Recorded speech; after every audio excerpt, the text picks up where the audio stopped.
guys, welcome back to another video. Today we are in Altoona, Pennsylvania, and we are at the Norfolk Southern testing facility. Jay actually has a bunch of good bit of information, so I'll link his video below for that information for you to get. Otherwise, anything that I can find out, I'll put in the description below at a later point during editing, where he'll hand me his cheat sheet. Two sides. Two sides. All right. So this is the Juniata. Is that what it is? Juniata. Juniata. That's what it's Okay. known as now. It was formerly Altoona Works. Okay. But it's now Juniata Locomotive Norfolk Southern Maintenance Facility. Okay.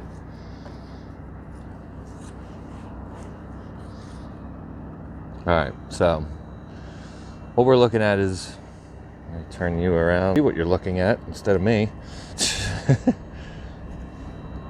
So this is the Juniata Locomotive shop. Originally was the Altoona Works, and it's now the Norfolk Southern Maintenance Facility.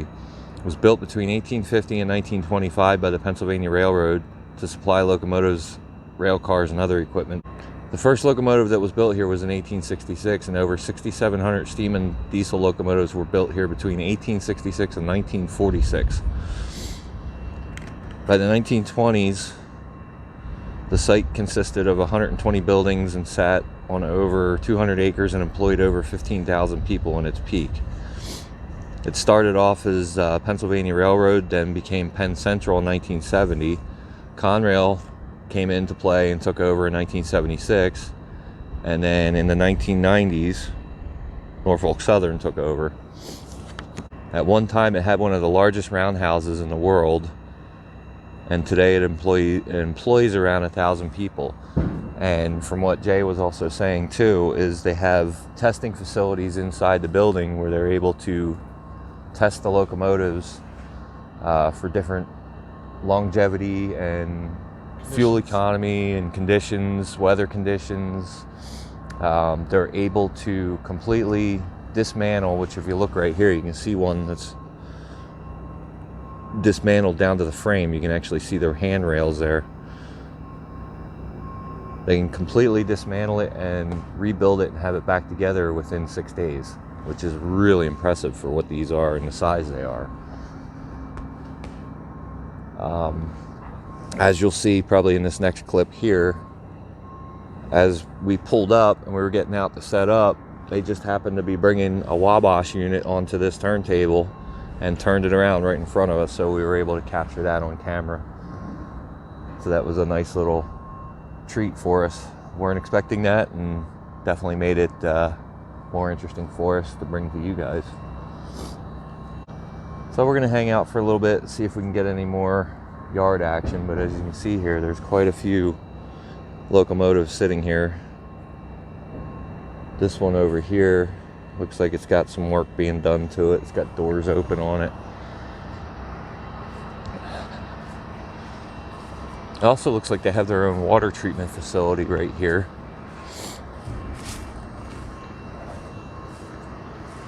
Or some type of treatment facility. Yeah.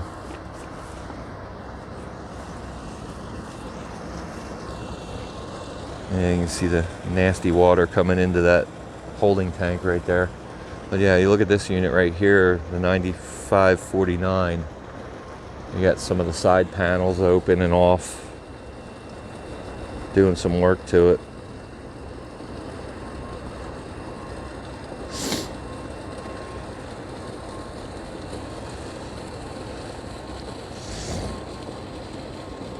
It's a bit windy right now. We were actually was hoping to get the drone up, get some drone footage of how massive this yard is.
Just finish this up. Go if you want.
Well, that looks like it's going to wrap it up for us for this location.